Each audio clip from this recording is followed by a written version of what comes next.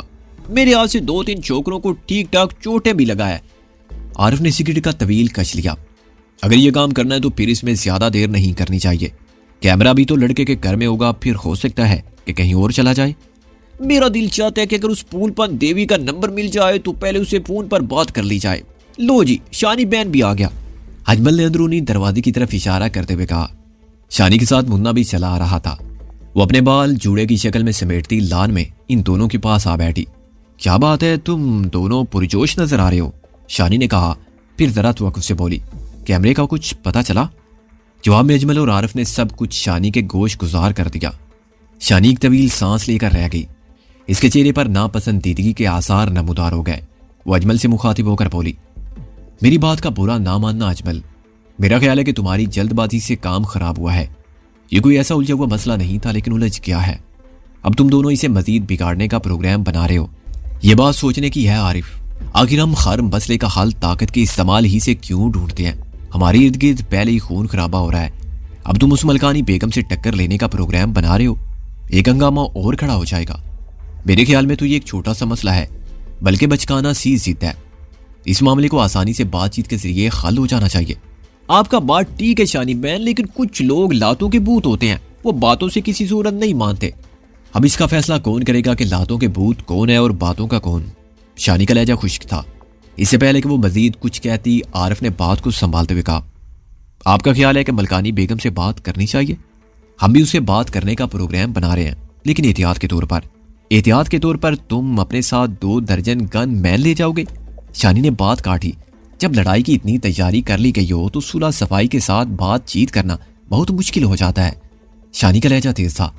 چلنے میں خاموش رہی، پھر وہ بات جاری رکھتے ہوئے بولی، اگر تم ملکانی کے ساتھ بات کرنا چاہتے ہو تو پھر یہ بات میں خود کروں گی. عارف نے تعجب سے شانی کی طرف دیکھنے کے بعد کہا، وہ بہت الٹی عورت ہے شانی، خواہ مخواہ بندے کو بے عزت کر دیتی ہے. جب تک کسی شخص سے خود نہ مل لیا جائے، اس سے بات چیت نہ کر لی جائے، اس کے اچھے برے ہونے کا فیصلہ نہیں کیا جا سکتا. ہمارے زیادہ مسئلے اس لیے پیدا ہوتے ہیں کہ ہم کسی شخص سے ملے بغیر اس کے بارے میں بری رائے بنا لیتے ہیں. یہ رائے سنی سنائی باتوں پر ہوتی ہے یا ویسے ہی ہمارے اندر کا ڈر ہمارے ذہن میں غلط فہمی پیدا کر دیتا ہے. بعد میں کسی چھوٹی سی بات کی وجہ سے یہ غلط فہمی ایک دم بہت بڑھ جاتی ہے. میں نے بے شمار دفعہ دیکھا ہے کہ ایک دوسرے سے ڈرتے رہنے والے اور ایک دوسرے کو دشمن سمجھنے والے 2 بندے جب ایک دوسرے سے ملتے ہیں اور کچھ وقت اکٹھے گزارتے ہیں تو انہیں پتہ چلتا ہے کہ ان کے درمیان تو کسی طرح کا کوئی مسئلہ ہی نہیں ہے. لیکن ہر جگہ تو ایسا نہیں ہوتا نا، بلکہ بہت جگہ ایسا نہیں رہتا. آخر اس دنیا میں قدرت، تاؤ شام، ڈپٹی ریاض جیسے لوگ بھی موجود ہیں. جب بھی خون خرابہ ہوتا ہے. میں اس بات سے انکار نہیں کر رہی عارف، یہ کہہ رہی ہوں کہ ہمیں کسی کو جانے بغیر ہر شخص کو قدرت یا ڈپٹی ریاض نہیں سمجھ لینا چاہیے. اور اگر کوئی قدرت یا ڈپٹی ریاض بھی ہے تو آخر تک کوشش کرنی چاہیے کہ ہم اس کو چودھری بابر، تاؤ شام اور راجو کی طرح بدلنے میں کامیاب ہو جائیں. اور اگر کوئی راستہ نہ رہے تو، یا ویسے ہی اپنی جان کا خطرہ پیدا ہو جائے، عارف نے کہا، تو پھر دوسرا راستہ اختیار کیا جا سکتا ہے. لیکن پھر بھی طاقت کا اندھا دھند استعمال نہیں ہونا چاہیے. نہ ہی دل میں نفرت اور انتقام کا جذبہ ہو، بلکہ یہ سوچو کہ ہم نے برے کو نہیں مارنا، برائی کو مارنا ہے، اور ہماری لڑائی برائی سے ہے. یعنی آپ کا خیال ہے شانی بہن کیا پسٹیڑی گردن والے لڑکے اور اس کی خبیث ماں کو بات چیت سے راضی کر لے گا؟ اجمل نے کہا. شانی نے اسے گورا. اجمل یہی زبان ہے جس کی وجہ سے زیادہ تر معاملے بگڑتے ہیں. اجمل نے ذرا شرمندہ ہو کر سر چکا لیا. شانی نے قدرے نرم لہجے میں کہا، جہاں جوش کی ضرورت ہوگی وہاں میں تمہارے جوش کی قدر کروں گی، لیکن جہاں ہوش کی ضرورت ہو وہاں ہوش ہی میں اچھا لگتا ہے بندہ۔ عارف نے سگریٹ بجھاتے ہوئے کہا، تو آپ وہاں اکیلی جا کر بات کرنا چاہتی ہیں؟ جب سے شانی رستم کی بیوی بنی تھی عارف نے اسے زیادہ عزت کے ساتھ آپ کہنا شروع کر دیا تھا۔ عارف کی آنکھوں میں نا رضامندی دیکھ کر شانی نے کہا، اگر تم سمجھتے ہو احتیاطاً کے 6-7 بندوں کا جانا ضروری ہے تو میں تمہیں منع نہیں کروں گی، لیکن یہ بندے جذباتی اور جوشیلے نہ ہوں، وہ موقع سے دور رہیں اور کچھ بھی ہو میری اجازت کے بغیر کوئی حرکت نہ کریں۔ اور یہی ہدایت ہمارے لیے بھی ہے؟ عارف نے کہا، بالکل، یہ اتنا بڑا معاملہ نہیں ہے، مجھے امید ہے کہ میں اسے ہینڈل کر لوں گی۔ قریباً 1 گھنٹے بعد شانی اس وسیع و عریض کوٹھی کے گیٹ پر موجود تھی جسے ملکانی بیگم کی کوٹھی کہا جاتا تھا۔ شانی اجمل کو اپنے ساتھ نہیں لائی تھی، عارف کمبوا اس کے ہمراہ تھا۔ عارف کمبوا کے قریباً 6 عدد مسلح ساتھی کوٹھی سے تھوڑے ہی فاصلے پر رک گئے تھے۔ وہ ایک اسٹیشن وین میں سوار تھے۔ عارف سے ان کا موبائل کے ذریعے رابطہ تھا۔ شانی اور عارف میں طے ہوا تھا کہ بدترین صورتحال ہی میں ان لوگوں کو کال کی جائے۔ گیٹ کے ارد گرد شانی کو تناؤ کی کیفیت محسوس ہوئی۔ یہ کیفیت اس ہنگامے کی طرف اشارہ کرتی تھی جو تھوڑی دیر پہلے اجمل خان اور ملکانی کے لوگوں میں ہوا تھا۔ ایک جیپ گیٹ کے پاس موجود تھی، اس میں 2-3 خطرناک صورتوں والے افراد بیٹھے ہوئے تھے۔ گیٹ پر گارڈز بھی بالکل چوکس تھے۔ جو ہی شانی اور عارف کی سوزوکی کار گیٹ پر پہنچی 2 افراد تیزی سے پاس آئے۔ کس سے ملنا ہے؟ ایک گارڈ نما شخص نے درشت لہجے میں دریافت کیا۔ عارف نے اپنا نام گلزار احمد کے نام سے کرایا اور بتایا کہ وہ ملکانی جی سے بات کرنا چاہتا ہے۔ گارڈ نے کافی چھان پھٹک کی اور آخر ملکانی سے فون پر رابطہ کرنے کے بعد ان دونوں کو ملکانی کے وسیع عریض ڈرائنگ روم میں پہنچا دیا۔ 4 منٹ بعد اونچی لمبی ملکانی بگورے کی طرح ڈرائنگ روم میں داخل ہوئی۔ وہ شلوار قمیص میں ہونے کے باوجود دوپٹے سے بے نیاز تھی۔ ایک قیمتی شال اس کے دائیں کندھے پر پڑی ہوئی تھی۔ اسے شانی اور عارف کو سرتاپا گھورا اور انہیں ایک ساتھ مخاطب کرتے ہوئے بولی، گارڈ نے بتایا ہے کہ تم کچھ دیر پہلے ہونے والے جھگڑے میں بات کرنا چاہتے ہو؟ جی ایسا ہی ہے، شانی نے کہا۔ پہلے یہ بتاؤ وہ پٹھان تمہارا کیا لگتا ہے؟ ملکانی کا لہجہ مزید درست ہو گیا۔ وہ ہمارا ساتھی ہے، ذرا سا جذباتی ہے، ہم اسی کی غلطی پر معذرت کرنے کے لیے آئے ہیں، شانی نے کہا۔ میں پوچھتی ہوں وہ ہے کہاں؟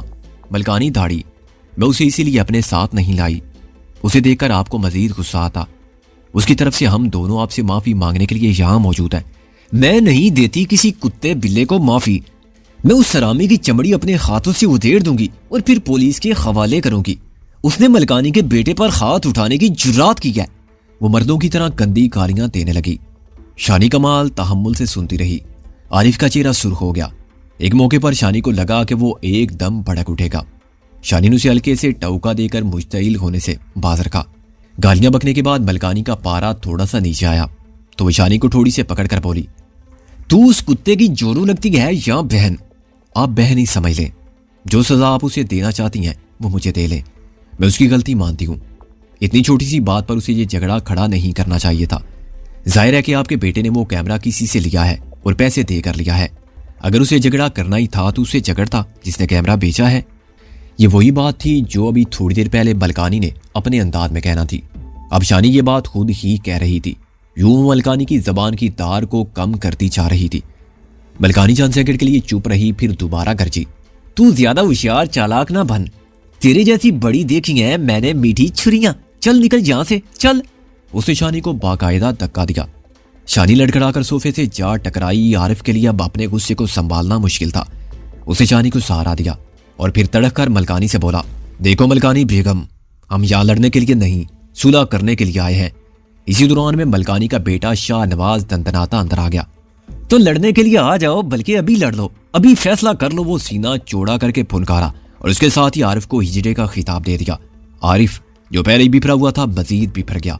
چند لگتے کے لیے لگا کہ شاہ نواز کی بدتمیزی کا نتیجہ لڑائی کی صورت میں نکلے گا۔ تاہم شانی نے کمال ضبط اور جرات کا ثبوت دیتے ہوئے ایک بار پھر عارف کو سنبھال لیا۔ اسے دھکیل کر کمرے کے دروازے تک لے گئی اور اسے کہا کہ وہ تھوڑی دیر باہر جا کر بیٹھے، لیکن عارف نے باہر جانے سے انکار کر دیا اور وہیں کشادہ ڈرائنگ روم کے گوشے میں صوفے پر بیٹھ گیا۔ شانی نے ایک بار پھر ملکانی بیگم کو نرم کرنے کی کوشش کی۔ اجمل کی حرکت پر اس سے غیر مشروط معافی مانگی اور اسے کہا کہ اس کا غصہ بالکل بچا ہے۔ ملکانی کافی ٹیڑھی عورت تھی، لیکن شانی نے اس کی کوئی پیش چلنے نہیں دی۔ جب ملکانی اور اس کے بیٹے نے دیکھا کہ شانی کسی طور مشتعل نہیں ہو رہی تو وہ بھی ذرا ٹھنڈے پڑ گئے۔ اب تم کیا چاہتی ہو؟ آخر وہ فرونی لہجے میں بولی۔ وہ کیمرہ ہمارے لیے ضروری ہے کیونکہ اس میں چند اہم تصویریں ہیں۔ کیسی تصویریں؟